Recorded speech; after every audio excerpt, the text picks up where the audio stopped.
Good morning all of you. आज आपकी class 22 है जिसमें हमारा टॉपिक रहेगा भारतीय विचारक एवं उनका शिक्षा दर्शन। ठीक है, जिसके अंदर हम रूसो, जॉन डीवी और प्लूटो इन सभी के बारे में पढ़ेंगे। ठीक है, कि इनकी रचनाएं कौन सी हैं, ग्रंथ या पुस्तकें जो फेमस हैं इनके सिद्धांत, इन सभी के बारे में हम डिस्कस करेंगे। जो आपका सुपर टैट, यूपी टैट और सी टैट तीनों एग्ज़ाम के लिए मोस्ट इम्पोर्टेंट है। इसमें से 1 नंबर में क्वेश्चन आता ही आता है। ओके, और हम इसके एक एक पॉइंट को ऐसे पढ़ेंगे कि आपके दिमाग में बिल्कुल क्या हो जाएगा, फिट हो जाएगा। और ये आपके लिए बिल्कुल फ्री नोट्स हैं।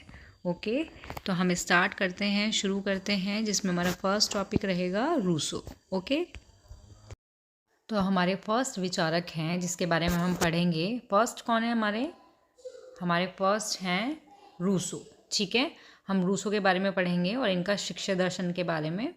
तो हमारा इसमें फर्स्ट पॉइंट है कि जो मोस्ट इम्पोर्टेंट है आपका सुपर टेट के लिए, कि जन्म, कि जो रूसो हैं इनका जन्म कब हुआ। तो इनका जन्म कब हुआ? 28 जून 1712 ईस्वी में इनका जन्म हुआ। और कहाँ पे हुआ था? जिनोवा, स्विट्ज़रलैंड के अंदर। ठीक है, जो रूसो हैं उनका जन्म 28 जून 1712 को हुआ था। कहाँ? जिनोवा में, स्विट्ज़रलैंड में। ठीक है, अब इनकी मृत्यु कब हुई थी? इनकी मृत्यु हुई थी 2 जुलाई 1778 में। कहाँ पे हुई थी? फ्रांस के अंदर हुई थी। तो ये इस तरीके का क्वेश्चन आ जाता है कि रूसो का जन्म कहाँ पे, मृत्यु का, डेथ का तो कम आता है, मैंने लिखा दिया आपको, लेकिन आपका जो जन्म का है ये क्वेश्चन इम्पोर्टेंट है, आ जाता है कि रूसो का जन्म कब हुआ, कहाँ पे हुआ। ठीक है, अब आगे इसमें हम पढ़ते हैं। ये भी आपका मोस्ट इम्पोर्टेंट है आपका रूसो के लिए, कि रूसो की प्रसिद्ध रचनाएं। ठीक है, तो रूसो की प्रसिद्ध रचनाएं कौन सी थी? उसकी फर्स्ट थी इमिल, सेकंड थी सोशल कॉन्ट्रैक्ट, थर्ड थी the process of art and science, and fourth थी द न्यूज़ हेलोइज। ठीक है, ये किसकी थी? रूसो की प्रसिद्ध रचनाएं थी, जो मोस्ट इम्पोर्टेंट थी, प्रसिद्ध थी। ये क्वेश्चन ऐसे आ जाता है कि जो ईमेल है ये किसकी प्रसिद्ध रचना है? तो ये किसकी है? रूसो की। ठीक है, या आपको 4 ऑप्शन दे देंगे, 4 अलग अलग राइटर्स, विचारक की क्या दे देंगे आपको, रचनाएं दे देंगे। तो उनमें से एक ईमेल दे देंगे और पूछेंगे कि इसमें रूसो की कौन सी है, तो ईमेल। तो इस तरीके के क्वेश्चन आपको आते हैं और ये मोस्ट इम्पोर्टेंट है। तो ये रचनाएं जो हैं इम्पोर्टेंट करके नोट कर लेना और लर्न कर लेना इनको। ठीक है, अब इसमें आपका आगे आता है, इसके अंदर अब आपका इसमें नेक्स्ट पॉइंट आता है कि रूसो के शिक्षा संबंधी विचार प्रकृतिवाद थे। कि रूसो की जो शिक्षा, जो एजुकेशन संबंधी जो विचार थे, जो थिंक थी, वो कैसी थी? प्रकृतिवादी थे। ठीक है, ये क्वेश्चन भी आपका आ जाता है सुपर टेट में, कि रूसो के शिक्षा संबंधी विचार कैसे थे? प्रकृतिवादी थे, आदर्शवादी थे, प्रयोजनवादी थे, या फिर यथार्थवादी थे? तो कौन थे? प्रकृतिवादी। ओके, नेक्स्ट पॉइंट है आपका,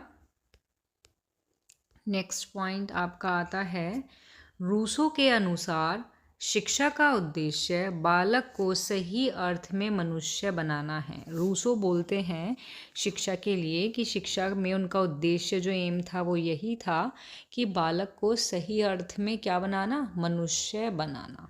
ओके, नेक्स्ट पॉइंट आता है इसमें, मनुष्य की अवस्थाएं। रूसो ने मनुष्य की अवस्थाएं बताई थी, जिसमें क्या बताई थी?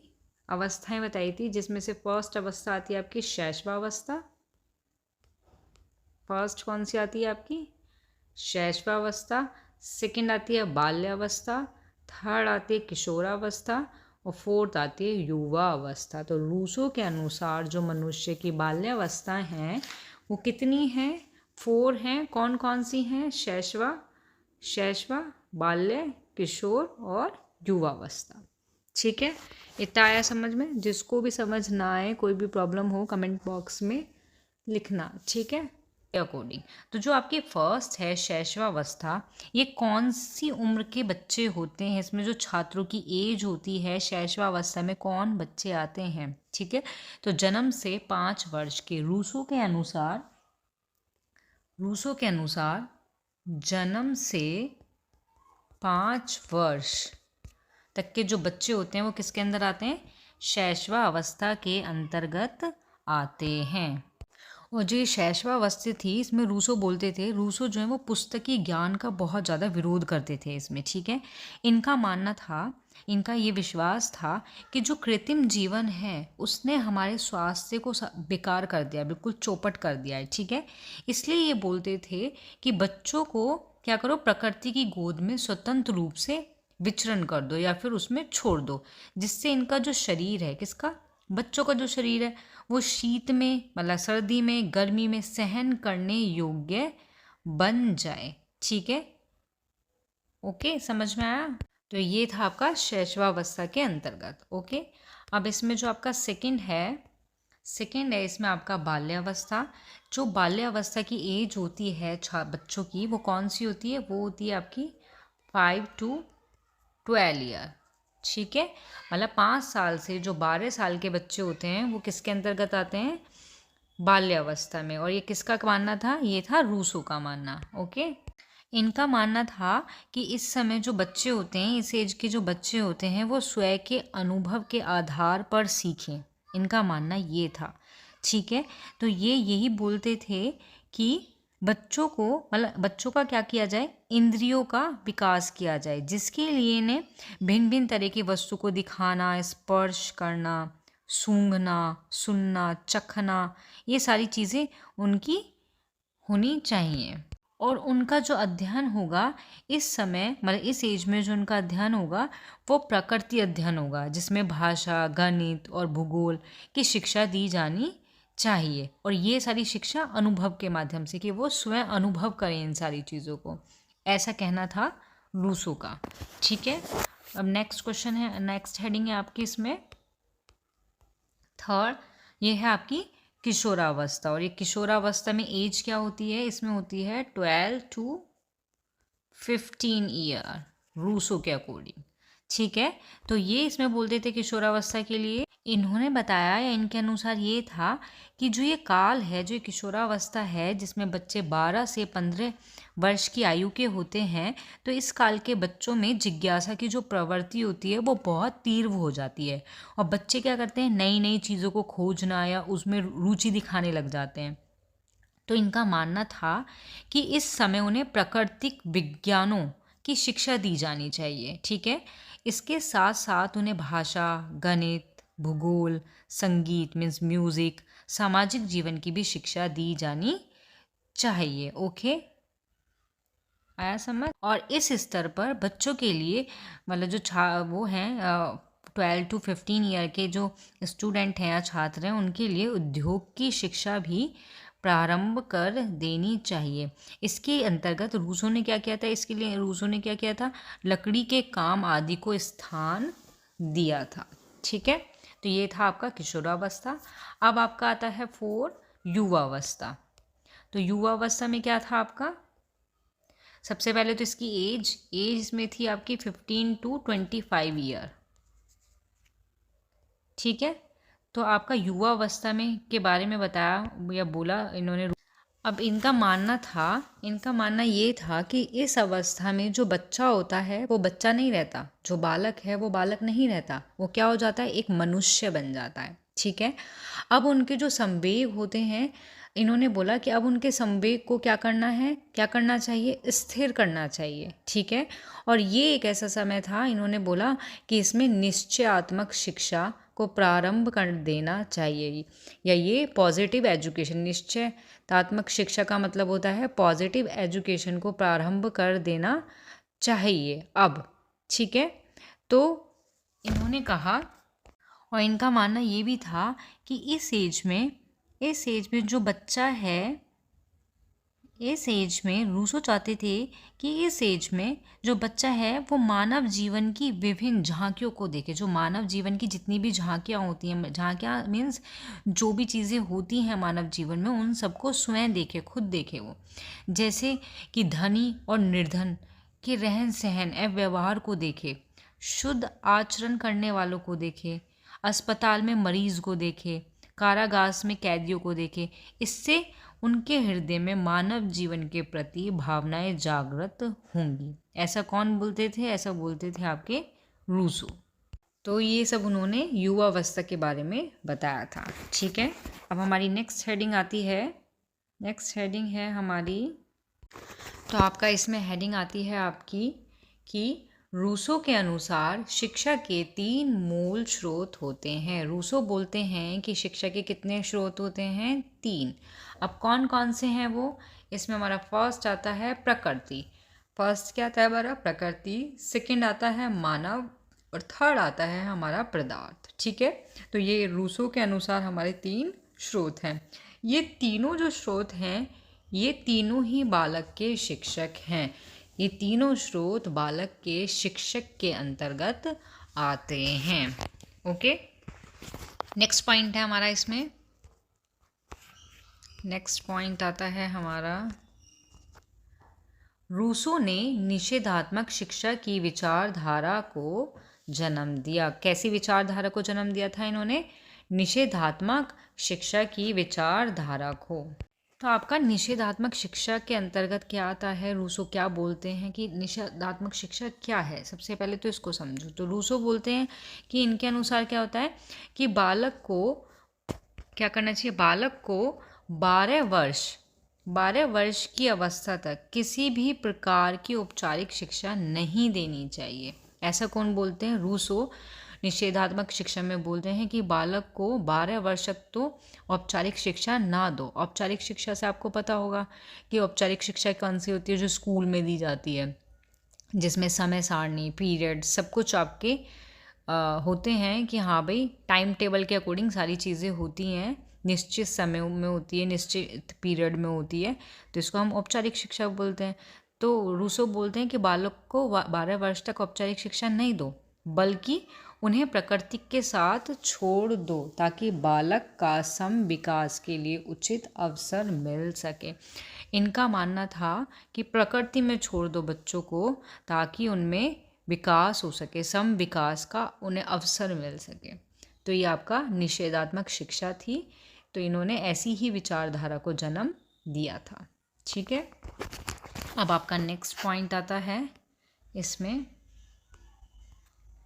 नेक्स्ट पॉइंट है आपका, तो आपकी नेक्स्ट हेडिंग आती है इसके अंतर्गत निषेधात्मक शिक्षा की रूपरेखाएं। ठीक है, जिसमें हमारा फर्स्ट पॉइंट आता है शिक्षा की अवधि, सेकंड पॉइंट आता है प्रकृति वातावरण, थर्ड पॉइंट आता है नैतिक शिक्षा, फोर्थ पॉइंट आता है नियंत्रण का अभाव, 5 पॉइंट आता है ज्ञानेंद्रियों के प्रशिक्षण पर बल देना, एंड आपका 6 पॉइंट आता है आदतों के निर्माण का विरोध करना। ये सभी क्या है? आपकी निषेधात्मक शिक्षा की रूपरेखा है। ठीक है, अब हमारा इसमें नेक्स्ट पॉइंट आता है। नेक्स्ट पॉइंट में है हेडिंग है हमारी, नेक्स्ट हेडिंग आती है हमारी शिक्षा के सिद्धांत रूसो के द्वारा। ठीक है, रूसो के द्वारा शिक्षा के सिद्धांत, कि इनके सिद्धांत कौन कौन से थे। ठीक है, जिसमें हमारा फर्स्ट है हमारा अनुभव द्वारा सीखना, सेकंड है शिक्षा बाल केंद्रित, थर्ड है बच्चों को स्वाभाविक रूप से विकसित करना, फोर्थ है बच्चों को प्रकृति की गोद में स्वतंत्र रूप से घूमने फिरने देना। जिसमें हमारा फर्स्ट पॉइंट जो था वो था अनुभव द्वारा सीखना। इसके बारे में हम पढ़ेंगे। ठीक है, हमारा फर्स्ट पॉइंट क्या है? अनुभव द्वारा सीखना। तो जो रूसो हैं उनका मानना ये था कि बच्चे को क्या है? अनुभव से सीखना चाहिए। उन्होंने किताबी शिक्षा के महत्व को कम किया और ये कहा कि बच्चों को 12 साल तक की किताबी शिक्षा नहीं देना चाहिए। तो ये किसका सिद्धांत था? रूसो का शिक्षा का सिद्धांत था। कौन सा? अनुभव द्वारा सीखना, कि अनुभव द्वारा सिखाओ उनको किताबी ज्ञान नहीं दो 12 साल तक। ठीक है। सेकंड पॉइंट है हमारा शिक्षा बाल केंद्रित।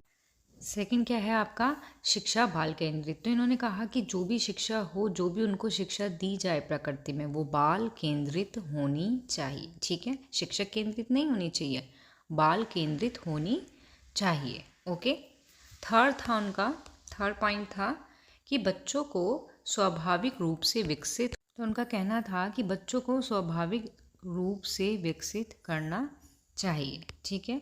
नेक्स्ट जो था आपका फोर्थ था कि बच्चों को प्रकृति की गोद में स्वतंत्र रूप से घूमने। तो रूसो यही बोलते थे कि उनको प्रकृति में छोड़ दो, उनको स्वतंत्र कर दो, कोई बाउंडेशन मत रखो, जिससे बच्चा सम विचार विकसित कर सकेगा। ठीक है। अब हमारा इसमें, ठीक है, यहाँ आपका ख़त्म होता है रूसो। अब हमारी नेक्स्ट हेडिंग आती है, नेक्स्ट आता है, देखते हैं कौन विचारक है। नेक्स्ट है हमारे सेकेंड है हमारे जॉन डीवी। ये भी बहुत इंपॉर्टेंट है आपका सुपर टेट, सी टेट और यूपी टेट तीनों एग्ज़ाम के लिए।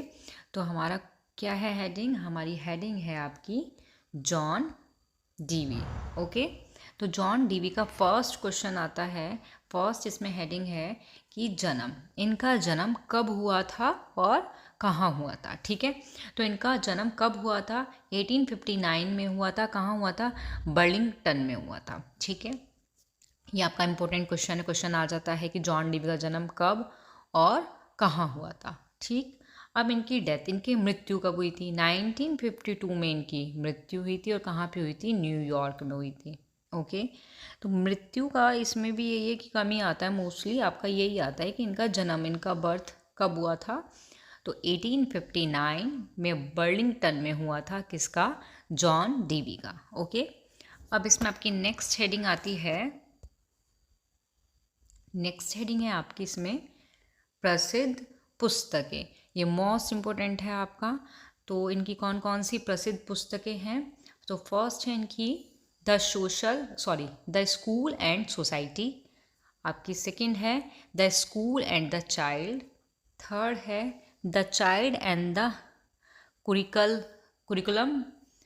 और आपकी फोर्थ है डेमोक्रेसी एंड एजुकेशन। ये पुस्तकें तो इनकी तो बहुत सारी हैं, लेकिन इनकी ये 4 ज़्यादा प्रसिद्ध पुस्तकें हैं जो क्वेश्चन में, जो आपके सुपर टेट, यूपी टेट और सी टेट इनमें आ जाती हैं 1 नंबर में। ओके। तो इनको आप नोट कर लेना और इम्पोर्टेंट लिख लेना। ये प्रसिद्ध पुस्तकें हैं किसकी? जॉन डीवी की। ओके। अब हमारी इसमें नेक्स्ट हेडिंग आती है। तो आपकी नेक्स्ट हेडिंग क्या है? शिक्षा के उद्देश्य। ठीक है। जिसमें हम फर्स्ट पॉइंट है लोगों में सामाजिक कुशलता विकसित करना। इसके बारे में पढ़ेंगे कि ये क्या है। इनका कहना है कि जॉन डीवी बोलते हैं कि मनुष्य जो होता है, मनुष्य जो विचार करता है, कोई भी विचार करता है, वह कहाँ करता है? समाज में रहकर करता है। और उसकी चेतना में क्या करता है? भाग लेकर ही करता है। कोई भी विचार करेगा तो वो समाज में रहकर ही उसकी चेतना में क्या करेगा? भाग लेगा। जिससे क्या होता है? लोगों में सामाजिक कुशलता विकसित होती है। इनका उद्देश्य यही है कि बालक में लोगों में सामाजिक कुशलता को विकसित करना। ठीक है। अब हमारे इसमें नेक्स्ट है सेकंड पॉइंट है आपका दुनिया बदलना। सेकंड पॉइंट क्या है? दुनिया बदलना। जॉन डीवी का कहना था कि शिक्षा के ज़रिए हम दुनिया को बदल सकते हैं, शिक्षा के ज़रिए दुनिया को बदला जा सकता है। ये इनका उद्देश्य के अंतर्गत आता है। ठीक है। नेक्स्ट पॉइंट है हमारा थर्ड पॉइंट है हमारा अनुभव का पुनः निर्माण करना। ठीक है। तो आपका थर्ड पॉइंट में आता है अनुभव का पुनर्निर्माण करने में जॉन डीवी बोलते हैं कि मानव जीवन जो है वो गतिशील है। क्या है? गतिशील है। ठीक है। और परिवर्तनशील है। अतः उसकी जो शिक्षा भी गतिशील और परिवर्तनशील होनी चाहिए। ओके। अनुभवों का पुनः निर्माण के अंतर्गत आता है कि मानव का जो जीवन है वो गतिशील और परिवर्तनशील है। इसी तरीके से जो हमारी शिक्षा है वो परिवर्तनशील होनी चाहिए। हमारा फोर्थ पॉइंट आता है, फोर्थ पॉइंट है हमारा वातावरण के साथ अनुकूलन। तो जॉन डीवी कहते हैं कि जो शिक्षा की प्रक्रिया होती है वो समायोजन की एक निरंतर प्रक्रिया है, मतलब कि समायोजन करना।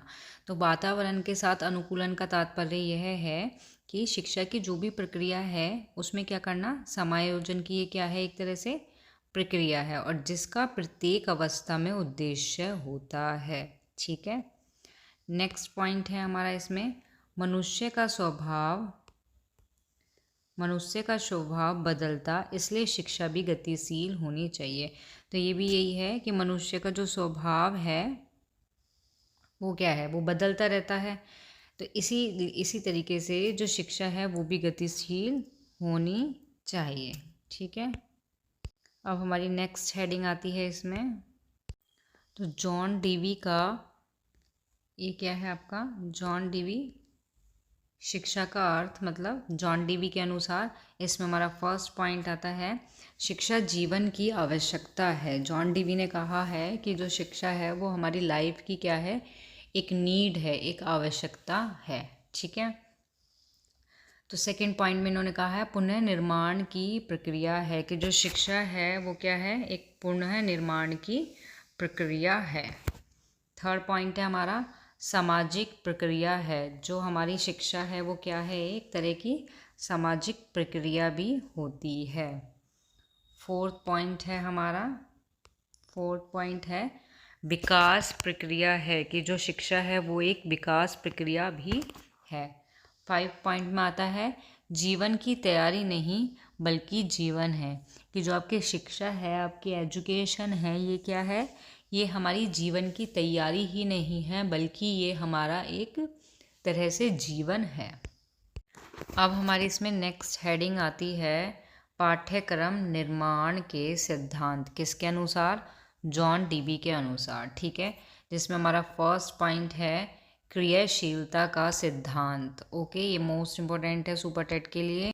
तो आपके फर्स्ट पॉइंट क्रियाशीलता के सिद्धांत के अनुसार जो आपके जॉन डीवी हैं वो बोलते हैं कि बालक को कर सीखने में आनंद का अनुभव होता है। क्रियाशीलता का तात्पर्य है कि जो बच्चा है वो किसी कार्य को खुद करके क्या है, सीखता है, और उसमें क्या करता है, वो आनंद का अनुभव करता है। इस तरीके से क्रियाशीलता का तात्पर्य यह है कि विद्यार्थी की ज्ञानेंद्रियों को क्रियाशील रखना। ठीक है।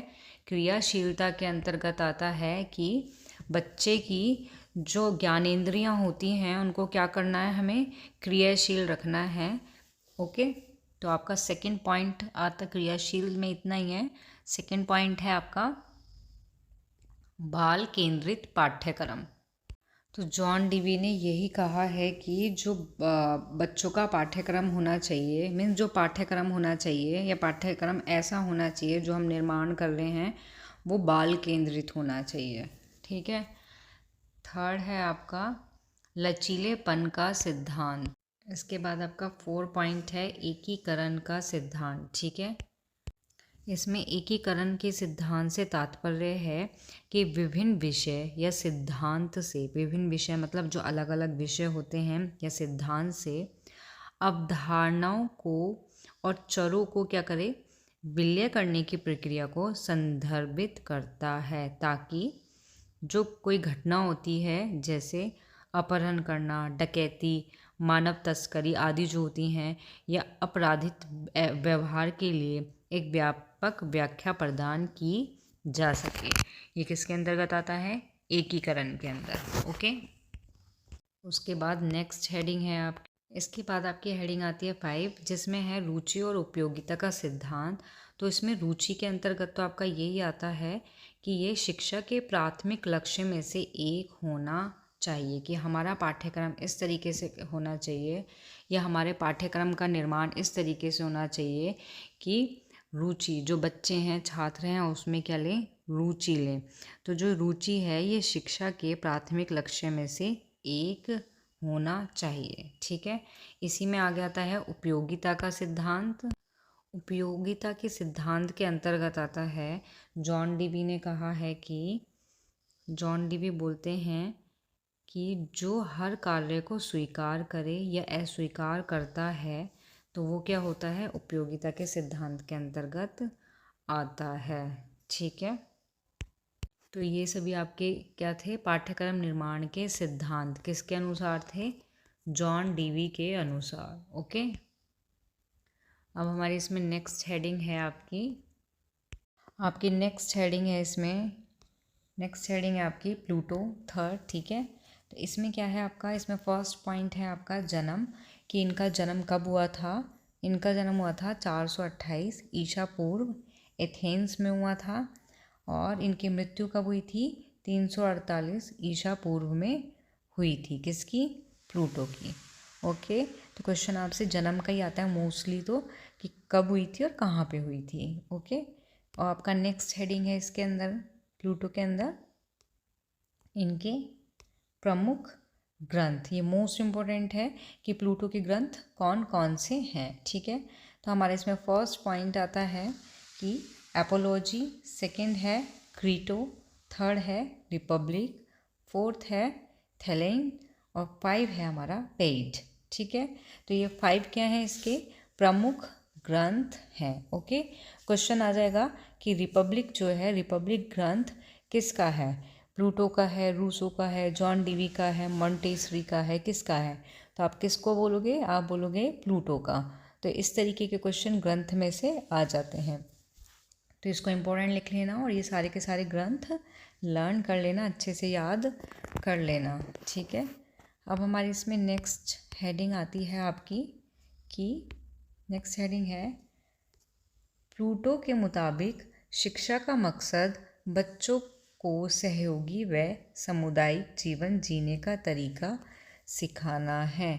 कि प्लूटो के अनुसार, प्लूटो बोलते हैं कि शिक्षा का मकसद या फिर शिक्षा का उद्देश्य ऐसा होना चाहिए कि बच्चे को सहयोगी शिक्षा दो या फिर सामूहिक जीवन जीने का तरीका सिखाओ। शिक्षा इस तरीके से दी जानी चाहिए कि बच्चे को समुदाय में रहकर जीवन के अंदर तरीका सिखाना चाहिए, और सहयोगी शिक्षा। ओके, अब नेक्स्ट से आता है इसमें शिक्षा के उद्देश्य। तो प्लूटो के अनुसार, आपके प्लूटो के अनुसार शिक्षा के उन्होंने कितने उद्देश्य दिए, 2 उद्देश्य दिए। कौन कौन से, फर्स्ट व्यक्तित्व उद्देश्य और सेकंड सामाजिक उद्देश्य। ये किसके अंतर्गत है, आपका प्लूटो के अंतर्गत। अब इनके इसके अलावा भी और बहुत सारे उद्देश्य हैं, जैसे फर्स्ट पॉइंट है आपका बालकों को सामंजस्य जीवन व्यतीत करने के लिए तैयार करना। कि बच्चे को सामंजस्य जीवन व्यतीत करने के लिए क्या करना चाहिए, तैयार करना चाहिए। ओके, नेक्स्ट आता है इसमें सेकंड पॉइंट में है आपका शिक्षा और प्रशिक्षण की व्यवस्था राज्य की ओर से स्थापित करने का प्रस्ताव दिया। कि जो प्लूटो हैं उन्होंने शिक्षा के लिए और उसके प्रशिक्षण की व्यवस्था करने के लिए किसको प्रस्ताव दिया था, राज्य की ओर से स्थापित करने का प्रस्ताव दिया था। ठीक है, नेक्स्ट है इनका स्त्री व पुरुष के लिए समान शिक्षा पद्धति को उचित बताया। प्लूटो ने कहा कि स्त्री और पुरुष दोनों को समान शिक्षा देनी चाहिए और दोगे वही एक उचित पद्धति है। शिक्षा पद्धति को उचित उन्होंने कैसे बताया था, कि समान शिक्षा देना किस किस को, स्त्री और पुरुष दोनों को। ये नहीं है कि पुरुष को अलग शिक्षा दी और स्त्री को अलग, दोनों को समान शिक्षा दी जानी चाहिए।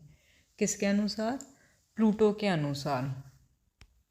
नेक्स्ट पॉइंट आता है आपका शिक्षा में व्यायाम व संगीत को उचित महत्व दिया। प्लूटो ने शिक्षा में, एजुकेशन में व्यायाम को, एक्सरसाइज को और संगीत मतलब म्यूज़िक को भी उचित महत्व दिया। ये भी इनका उद्देश्य था।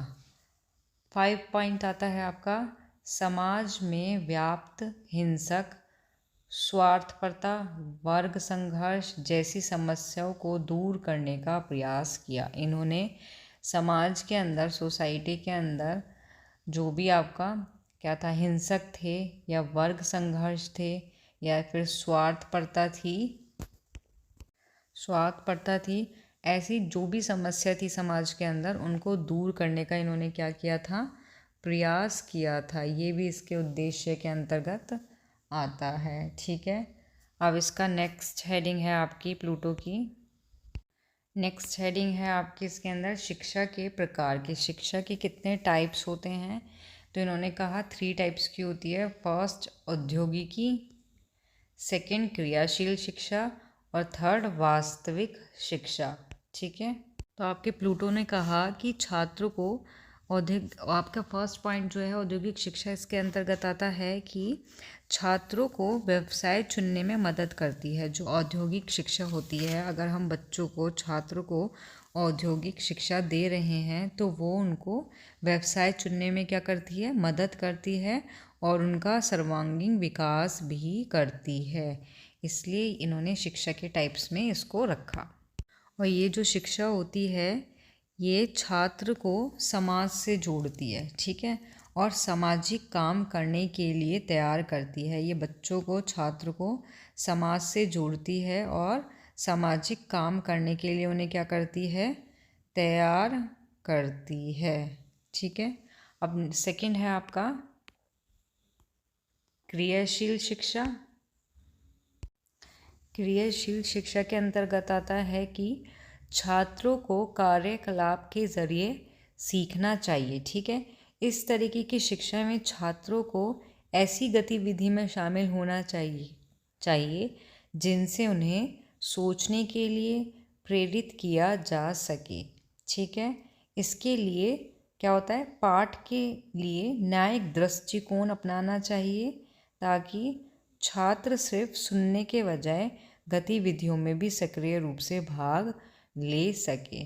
तो क्रियाशील शिक्षा से तात्पर्य आपका यही है कि छात्र सिर्फ सुनने के बजाय गतिशील क्रियाओं में भी भाग ले सके।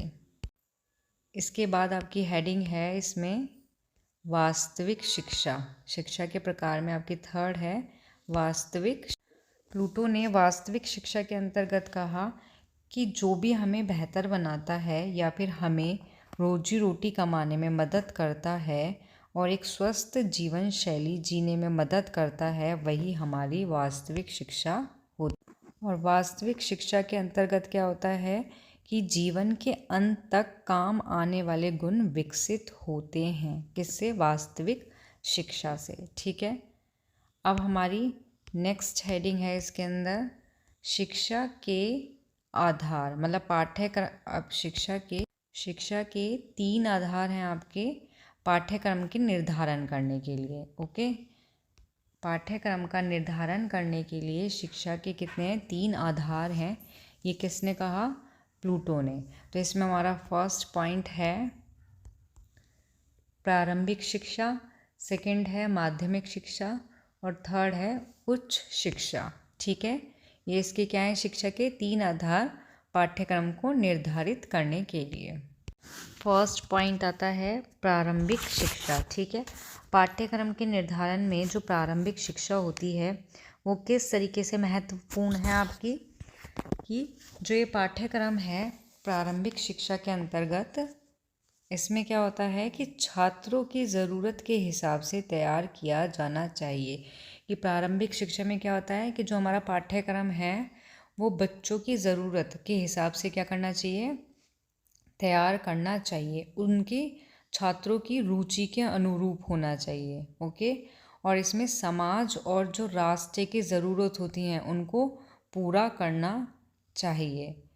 किस में आता है ये? प्रारंभिक शिक्षा के अंतर्गत आता है और इसमें बालक को केंद्र में रखकर बनाया जाना चाहिए। जो आपका पाठ्यक्रम है या पाठ्यक्रम का निर्धारण है प्रारंभिक शिक्षा में, वो बालक को केंद्र में रखकर बनाया जाना चाहिए। ठीक है, अब आपका और ये पाठ्यक्रम आपका इसमें ऐसा होना चाहिए कि समय और परिस्थिति के हिसाब से इसमें बदलाव किया जा सके। तो ये आपका क्या था, प्राथमिक शिक्षा के पाठ्यक्रम के अकॉर्डिंग था। अब इसमें सेकंड पॉइंट है आपका माध्यमिक शिक्षा। ओके, माध्यमिक शिक्षा के अंतर्गत हमारा पाठ्यक्रम कैसा होना चाहिए कि इसमें सामान्य ज्ञान होना चाहिए, सामान्य जानकारी के विषय होने चाहिए जैसे इतिहास, भूगोल, संस्कृति, ये सभी होने चाहिए। और इसमें क्या होता है, माध्यमिक शिक्षा के पाठ्यक्रम में क्या होना चाहिए कि बच्चों की रुचि के अनुसार और उनकी करियर की आशंकाओं को पूरा करने के लिए क्या होना चाहिए, विषयों का अधिक रूप से विशिष्ट गहन अध्ययन होना चाहिए। ओके, और इनके पाठ्यक्रम में नवीनतम तकनीकी और विज्ञान के विषय जैसे विज्ञान, इंटरनेट, सिक्योरिटी, ये सारे के सारे होने चाहिए। अब आपका इसमें थर्ड पॉइंट आता है, थर्ड पॉइंट है उच्च शिक्षा की उच्च शिक्षा का पाठ्यक्रम का निर्धारण किस तरीके से होना चाहिए। उच्च शिक्षा के पाठ्यक्रम से तात्पर्य है कि इसमें शिक्षार्थी जो होते हैं, जो स्टूडेंट होते हैं, उनकी ज़रूरत को पूरा करने के लिए कई तरह से शिक्षण विधि को क्या करना चाहिए, शामिल करना चाहिए, जिससे स्नातकों की रोजगार क्षमता में सुधार होता है।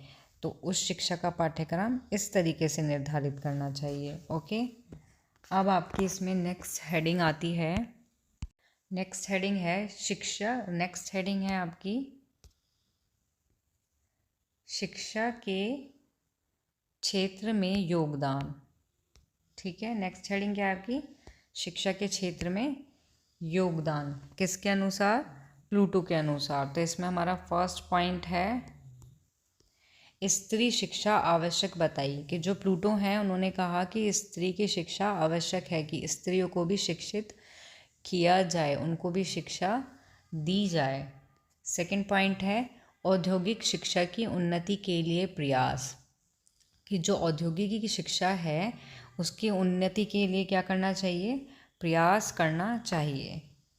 थर्ड पॉइंट है आपका सभी के लिए शिक्षा के समान अवसर प्रदान करना, कि जो शिक्षा है वो सभी के लिए समान हो, समान तरह से शिक्षा का क्या है, अवसर प्रदान करना चाहिए।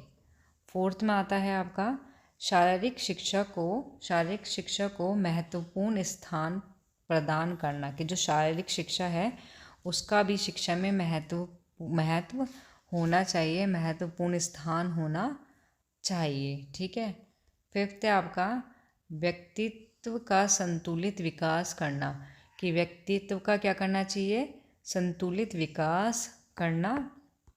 ये भी किसके अंतर्गत आता है आपका शिक्षा क्षेत्र में योगदान के अंतर्गत आता है। किसके अनुसार है ये आपका है प्लूटो के अनुसार। ओके, यहाँ होती है आपकी वीडियो, यहाँ होती है आपकी क्लास ख़त्म। नेक्स्ट वीडियो में हम और विचारक जो हैं उनके शिक्षा दर्शन के बारे में पढ़ेंगे। जैसे हमारे बहुत सारे हैं, मॉन्टेसरी, फ्रॉबेल, महात्मा गांधी, स्वामी विवेकानंद, रवीन्द्रनाथ टैगोर। तो नेक्स्ट वीडियो में इनके बारे में पढ़ेंगे। ठीक है, जिसको भी वीडियो पसंद आई हो वो इसको लाइक, शेयर, सब्सक्राइब करे। Thank you.